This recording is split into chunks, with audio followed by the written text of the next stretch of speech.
আজকে বাজারে গিয়ে দেখি ভিড় অনেকটাই কম।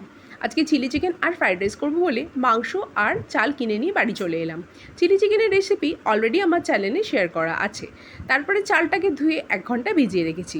এটা হলো একটা গরম মশলা, ম্যাজিক মশলাও বলতে পারো। এটা আমি রাইস, বিরিয়ানি, মাংস সবেতেই দিয়ে থাকি। এই রেসিপিটা তোমাদের সাথে খুব তাড়াতাড়ি শেয়ার করব। জলের মধ্যে 2 চিমটি গরম মশলা দিয়ে চালগুলোকে দিয়ে 90% মতো ভাতটা সেদ্ধ করে নিয়েছি। তারপরে তেলের মধ্যে গোটা গরম মশলা ফোড়ন দিয়ে তাতে 3 রকমের গাজর, ক্যাপসিকাম আর বিনস 3টে সবজি দিয়ে ভালো করে ভেজে নিয়েছি। তারপরে নুন আর চিনি দিয়েছি পরিমাণ মতো, যতটা রাইসে প্রয়োজন। তারপরে ভাতগুলোকে ঢেলে ভেজে নিয়েছি। আর তার মধ্যে লাস্টে দিয়েছি ঘি আর আমার ওই হোমমেড গরম মশলা।